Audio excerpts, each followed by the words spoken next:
ጠላት ከቤት ነው የሚመነጨው። ምመና ሁሉ መከራ የሚመጣብን እውነት አይምሰላችሁ። ከቤታችን ነው ጠላቱ፣ ከቤታችን ነው። አንዳንድ ቡችላዎች በዳረጎት የሚታለሉ አንዳንድ መፍቀሪያነ ሲመት በስልጣን የተሰወሩ ሰዎች ናቸው ለዚህ ሁሉ ጉድ የሚያደርጉን። አዎ ቀድሞ ጀምሮ መጽሐፍ ስናነብ ታሪክ ስናገላብጥ ማንም ወደ ሰው ሀገር ደፍሮ አልገባም። ማንም የሰው አንገት አልቆረጠም። የሚያስቆርጠው የራሱ ወገን ነው። እና አልፈሞስ እንዲህ አድርገው አንጢያኮስን አሳመኑት። ይህ አንጢያኮስ የሚባል ንጉሥን አሳምነው ሲመጡ ወደ ሀገራቸው ሲገቡ ኢየሩሳሌም በር ተዘግቶ አትገቡም ተባሉ። የት ውላችሁ ነው ሲባሉ እንዴ እናንተ ስልጣን አንሰጠን ብትሉ እኛ እኮ የእግዚአብሔር አደራ አለብንና ወደ ጽር ወርደን ንጉሱን አስተምረን አሳምነን መጣን። አቤት አያችሁ፣ ወርደን መጣን። አንጢያኮስን ያክል ንጉስ፣ ያንን አመፀኛ ንጉስ የእኛን ሃይማኖት እንዲቀበል አድርገን ለስለ ኪሩብ እንዲሰግድ አድርገን፣ አዎ የበግ መስዋዕት ለእግዚአብሔር እንዳቀርብ አድርገን፣ የፍየል መስዋዕት እንዳቀርብ አድርገን አሳምነን መጣን። እባካችሁ አስገቡና አሏቸው። አማን ጽርቀት ነቡ። እንደው እውነት ከሆናችሁ አናምናችሁም እንጂ ጥሩ አድርጋችኋል። አንጢያኮስን ያክል ንጉስማ ካሳመናችሁ የካህናት ስራ ይሄ ነበረ። እናንተ የተባረካችሁ እስኪ ኑ ግቡ ብለው ተታለው አስገቧቸው። ከገቡ በኋላ የአንጢያኮስ በተባለው ቀን መጣ። ለማስመሰል ከፊት የፍየልና የበግ መስዋዕት ይዞ መጣ። ከኋላ የሪያ መስዋዕት አስቀምጧል። ከፊት የኪሩቤልን ስዕል አስይዞ ከኋላ የፀሐይና የጨረቃን ስዕል አስይዞ ሰራዊት ይዞ መጣ። አትገባም አሉት። አይ እኔ እኮ እናልፍሞስ ባለፈው መጣው አልነገሯችሁም እንዴ? አሳምነውን ለእግዚአብሔር እኮ መስዋዕት ልሰዋ ነው በግና ፍየል ይሻለዋል። ከኋላ ግን ምን አለ? የሪያ መስዋዕት ወይም ደግሞ አሳማ የሚባል በሱ የሚሰዋው ነበረ። ከፊት የኪሩቤልን ስዕል ይዟል። ከኋላ ምን አለ? የፀሐይና የጨረቃ ስዕል አለ። የሚገርም እኮ ነው። አያችሁ፣ እኛ ዳሞኞች ነን። ከኋላ የመጣውን አናይ፣ የፊቱን ብቻ የምናይ ሰዎች ነን። መቃብያን ተሸወዱ። ከፊቱ ያለውን ስለ ፀሐይን ብቻ እዩ፣ ስለ ኪሩቤል ብቻ እዩ። ከኋላ ያለውን ረሱት። ከፊት ያለውን የበግ መስዋዕት አዩና አዳግባ እንጂ አሉት። ከገባ በኋላ ሊቀ ካህናቱን አልዓዛርን እንዲህ አለው፣ ያዘና በቃ አንተን አላስገድድህም፣ ካህን ስለሆንክ የሪያ መስዋዕት ብላ አልልህም። ነገር ግን እነሆ ሪያውን ሰዋ፣ በጉንም ሰዋና የበላህ መስለህ ለሕዝቡ አሳይልኝ፣ እግዚአብሔር ፈቅዷል፣ የሪያ መስዋዕት ይበላል ብለህ ንገር፣ አዋጅ ንገርልኝ አለው። የማይደራደር ሰው ግን እግዚአብሔርን ይህን ለሃይማኖት አብነት ቢያደርገኝ ለክደት፣ ለጥላት አብነት ቢያደርገኝ ለፍርሃት አልሆንም፣ እንዲህ ያለውን ነገር አልናገርም አለው። እንዲፈራ ብሎ 7 ልጆች ነበሩ ለክህነት የደረሱ፣ ከፊቱ ገደላቸው። ይሄ ግን በእግዚአብሔር ላይ የተሾመ ሰው ቅር አላለውም። እውነቱን ለመናገር ልጆቹን ሲያብዳቸው ምንም አልተሰማው። ያ ፍቅረ እግዚአብሔር ከልቡ ላይ የነገሰ አልዓዛር እያድጋ ለሀገር የተባለው እና አልፍሞስ ለፍቅረ ነዋይ ብለው ያችን ኢየሩሳሌምን ሲሸጧት፣ ለካ ደግሞ እንዲህ ያለ ካህን አለ። እናንተ አያችሁ ምዕመናን፣ ተስፋ እንዳይቆረጥ ለካ እንዲህ ያለ አለ። አንዳንድ ጊዜ እንዲህ ያለው ጳጳስ አትበሉ፣ ደግሞ ሌላ ጳጳስ አለ። እንዲህ ያለው ቄስ አትበሉ፣ ደግሞ ሌላ ቄስ አለ። እንዲህ ያለው ዲያቆን አትበሉ፣ ሌላ ዲያቆን አለ። እንዲህ ያለው ሰባኪ እንዲህ ነው አትበሉ፣ ሌላ ሰባኪ ያለው እግዚአብሔር።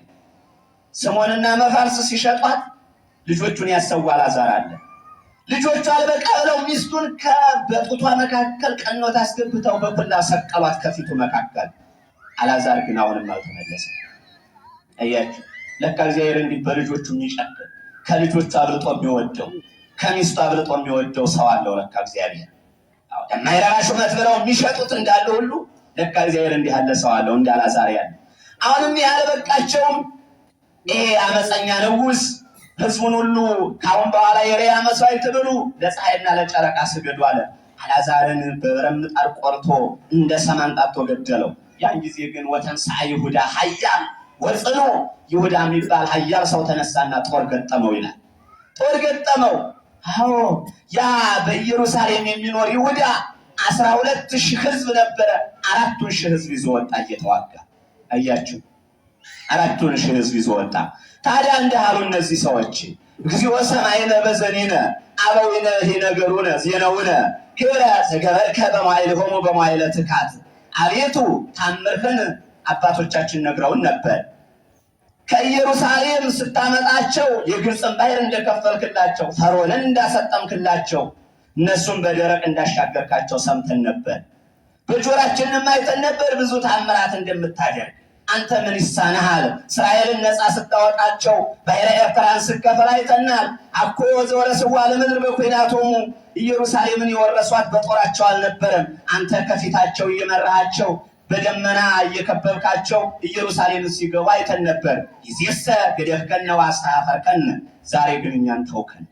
ወይትወፅእ አምላክነ ምስለ ኃይልነ፣ አሁን ግን ከጠላቶቻችን ጋር አልወጣም አልክ፣ ዝም አልከን። ወአገባእከነ ድሬነ ኀበ ጸርነ፣ እነሆ ለጠላቶቻችን ሰጠህን። ወተማሰጡነ ጸላእትነ፣ ጠላቶቻችን ተቀማሙን። እነ አልፍሞስ እነ መባልስ ያመጧቸው እነ አንጥያኮስ ተሻሙን። ወሀብከነ ይብልዑነ ከመ አባግዕ፣ እንደ በግ እየታረድን እንበላ ዘንድ ፈረድክብን። እንደ በግ አረዱን። ወመጦከ ሕዝበከ ለአሕዛብ፣ ወገኖችህን ለአሕዛብ ሰጠሃቸው። እንዳረከን፣ አዎ እንዳረከን። ወመጦከ ሕዝበከ ዘእንበለ ሴት፣ ውሻ እንኳን ዋጋ አለው፣ ድመት እንኳን ለሰው ሲሰጥ ዋጋ አለው። እኛን ግን ያለ ዋጋ ሰጠህን። አዎ ወረሰይከነ ጽለተ ለጎርነ፣ ለጎረቤቶቻችን መሳቅ ያደረግከን። አምላካቸው አይረዳቸውም አስባልከን። ሁልጊዜ መታረር ነው ስራቸው አስባልከን። ሁልጊዜ ሻማ መብራት ብቻ ነው። ምንም ኃይል የላቸውም። ምንም ጦርነት ማቆም አይችሉም። ሁሌ ይገደላሉ አስባልከን። ጽለተ ሰሐቀ ወስላቀ ለአዳሚነ፣ በጎረቤቶቻችን ላሉ ሰዎች ሁሉ መሳለቂያ ያደረግከን። አወረሰይከነ አምሳለ ለአሕዛብ፣ ለአሕዛብ መሳለቂያ። ወውሰተ ሕዝብ ለርዕስ፣ ወገኖቻችን ራሳቸው እንዲነቀንቁ አደረጉን ብለው በዚህ ልክ ጸለዩ። ታዲያ እኛስ መቃብያን አልሆንም? እግዚአብሔር አልተወንም? እንደ በግ እየታረዱ አይደል አባቶቻችን? አዎ እነ አልፍሞስ እነ መባልስ ያሰለጠኗቸው ሰዎች እነ አልፍሞስ ወንበር ላይ ተቀምጠዋል። አሁንም ትናንት ሲዋጉ የነበሩት ለወንበሩ ተቀመጡ፣ አሳረዱን። እውነቱን ለመናገር እነ አልፍሞስ አሉ። አሁንም እነ አንጥያኮስ መጡ። ኧረ በስመ አብ! እውነት ለመናገር ሄሮድስ 144,000 ሕፃናትን አስፈጀ ይባላል። በዘመናችን ምን ቁጥር አላቸው የተፈጁ ሕፃናት? ዲዮቅልጥያኖስ እንዲህ አደረገ ይባላል። የሚጽፍ ሰው ጠፍቶ ነው እንጂ ዘመናችንም ዲዮቅልጥያኖስ አልበለጠምን? ያን ጊዜስ አገዳደሉም ወግ ነበረው። በሰዎቹ ሀገር የምናየው ግድያ ምክንያት አለው። የአሁኑ ግን ያለ ምክንያት ሆነ። እነ ኢራን እስራኤል ቢዋጉ ሀገር ለሀገር ደንበር ለይተው ነው። የኛ ግን አጋንንት ያደሩባቸው ሰዎች ተነስተው እንደ በግ አረዷቸው። ታዲያ ግን መፍትሄው ምንድን ነው? ቢያንስ ከ12,000 ሕዝብ 4,000 ሕዝብ እንዲተርፍ ያደረገው ይሁዳ ነው። ይሄን ነው ማየት ያለብን እኛ። ቢያንስ እነዚህ አቤቱ ለምን ተውከን ለምን ጣልከን ያሉት 12,000 ሕዝብ 8,000 ቢያልቁ 4,000 ተርፈዋል። በይህ አያያዝ ግን እንጃ። ስለዚህ ምዕመናን እኛም እነዚያን 4,000 ነፃ ከወጣቸው ከይሁዳ ሆነን ራሳችን ነፃ መውጣት ይኖርብናል። ግድ ነው፣ አይቀርም። ይሄ ዳሩ ሲፈታ መሀል ዳር ይሆናል የሚለው መረሳት የለበትም። እስከ መቼ ድረስ እባብ ሊገል ሲመጣ ዝም ብላችሁ ታያላችሁ እንዴ? ዝም ብሎ ይታያል እባብ ሲገል? ዘንዶ ሲበላ ዝም ይባላል እንዴ? ሰው ያቁም መሞከር አለበት እንዴ? ቅዱሳን አባቶቻችን ሃይማኖትን ያጸኑት እኮ እስከ ተዋግተዋል። እነ ቅዱስ መርቆሬዎስ እኮ ተዋግተዋል። እነ ቅዱስ ቴዎድሮስ በላዲዮስ እኮ ተዋግተዋል። ብዙ አሕዛብን ድል ነስተዋል። እግዚአብሔር እስከፈቀደላቸው ድረስ ተወለቆ ጽርቆ ተብሎላቸዋል እኮ እነ ሳሙኤል እነ ነቢዩ ሳሙኤል ከእናት ማህፀን እናትን እየቀደደ ሴት ነው የተጸነሰው ወንድ ነው እያለ የሚያርደውን ገሎ ተወለቆ ጽርቆ ተብሎለታል። አንዳንድ ጊዜ የሚያለ ስለዚህ ጸሎቱ እንዳለ ሆኖ ሱባኤው እንዳለ ሆኖ ይእዜሰ ገደፍከነ ወአስተኀፈርከነ፣ አቤቱ ዛሬ ግን ተውከን ጣልከን በኃጢአታችን ምክንያት የሚለው እንዳለ ሆኖ ራስን መጠበቅ ግን መንቃት ግን ግዴታ አስፈላጊ ነው። አዎ እውነት ነው። መግደል አያጸድቅም፣ መግደል አያጸድቅም፣ ሄዶ መዋጋትም አያጸድቅም። ራስን መጠበቅ ግን ደግሞ ጥሩነት ነው። አዎ ፍትሃዊነት ነው፣ ሰብአዊነት ነው፣ ሰብአዊነት ነው። ራስን ጠብቆ መኖር የተፈቀደ ነው። እግዚአብሔር እኮ ነግሯቸዋል። ኢያሱ እነ ሙሴን እንዴት አድርጎ ሲያሰለጥን እንደነበረ ነግሯቸዋል። ስለዚህ እንደው ምንድነው ያፈዘዘን? ምንድነው ያደነገዘን? እዩ ዝም ብላችሁ ከቤት ተቀምጠን ሰው እያንዳንዱ እኔ ምን ላድርግ አይልም። በዚህ ሰው ሞተ፣ በዚህ ያህል ምዕመናን ተገደሉ፣ ቤተክርስቲያን ተቃጠለ ሲባል ጳጳሱ ምን እየሰራ እንዴ? ምን ያድርግ? ወጥቶ አይዋጋል? ራስህን ጠብቅ። በቃ ራስን መጠበቅ ግድ ነው። አዎ እንዲህ ሆነ ምን እንትን አለም ተነገረ። እሺ እንበል። አንድ ጳጳስ ወጥቶ እንዲህ አለ። አዎ ዛሬ እንደዚህ በአርሲ ሀገረ ስብከት ይህን ያህል ዓመት ያስቆጠረ ቤተክርስቲያን ተቃጠለ፣ 37 ምዕመናን ታረዱ። አበቃ። ሲተፍ ተመታበት። ምን ሆነ መፍትሄው? ይሄ መፍትሄ ያለው ይሄ ነው የሚፈለገው? ይሄ አይደለም እኮ ጎበዝ፣ ኧረ ይሄ አይደለም። እውነቴን ነው የምላችሁ። ምዕመናን ግፍ እየደረሰባቸው ነው። የነ መቃብያን እነ ይሁዳ እነ አልዓዛር እንደተገደሉ ካህናት አባቶቻችን ተሰዉ፣ ከታቦቱ አንለይም ብለው ቤተክርስቲያን ውስጥ ተቃጠለ። አዎ ያ መስዋዕት የሚሰዋበት ሰውና እግዚአብሔር የሚገናኙበት ተቃጠለ። ምን ይሰማችኋል?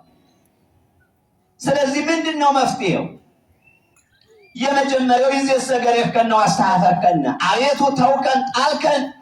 አዎ ና ተመልከተን፣ እንደ ኃጢአታችን ሳይሆን እንደ ቸርነት እየን ብለን ሁሌም በጸሎት እንጠይቀው።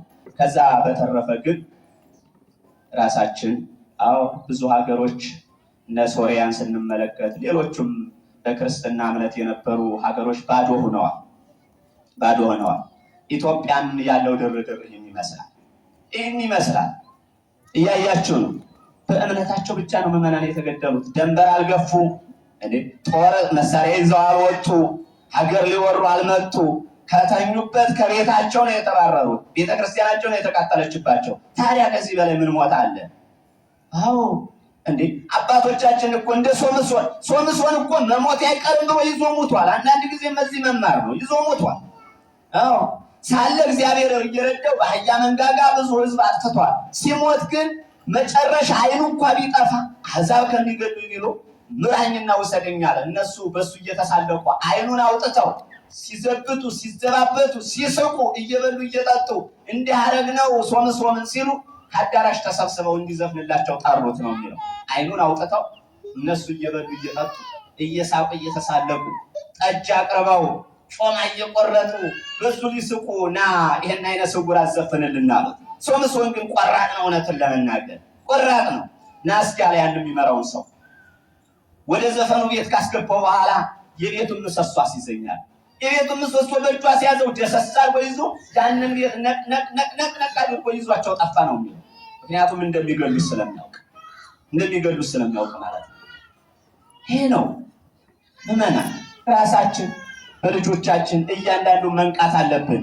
ቅዱስ ጳውሎስ ብሏል፣ እንግዲህ እንንቃ፣ እንደሚያንቀላፉት አናንቀላፍ አለ። በማንቀላፋችን ምክንያት ብዙ ጊዜ ተገደልን፣ በማንቀላፋችን ምክንያት ሞት። ሌላ ተስፋ የለንም። ተስፋችን እግዚአብሔርን አድርገን ራሳችንን እንጠብቅ። ይዘሰገደከን አቤቱ ዛሬ ግን ተውከን። እንግዲህ አባቶቻችን እስራኤልን በግፍ ለ430 ዓመት ተቸግረው መጨረሻ ግን ሙሴን አስነስቶ ሕዝቤን ልቀቅ ብሎ ያወጣ አምላክ ይመልከታል።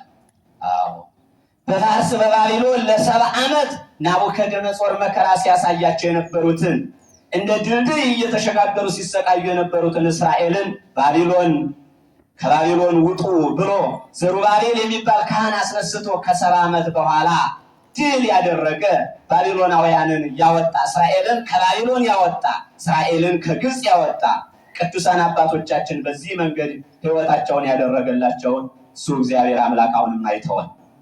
አቤቱ ለምን ተውከን? ለምን ከጠላቶቻችን ጋር አትወጣም? ስትወጣ እኮ ታውቅበታለህ። በሶምሶን ላይ አድረህ በአህያ መንጋጋ 1000 ሕዝብ ትገላለህ። በሙሴ አድረህ ባሕር ትከፍላለህ፣ ጠላት ትገላለህ። በኤልያስ አድረህ ሰማይ ትለጉማለህ፣ እሳት ታዘንባለህ። በኢያሱ ላይ አድረህ ኢየሩሳሌምን ታስወርሳለህ። አንተ እኮ ምን ይሳናሃል ብለን እንለምነው። ወስብሐት ለእግዚአብሔር።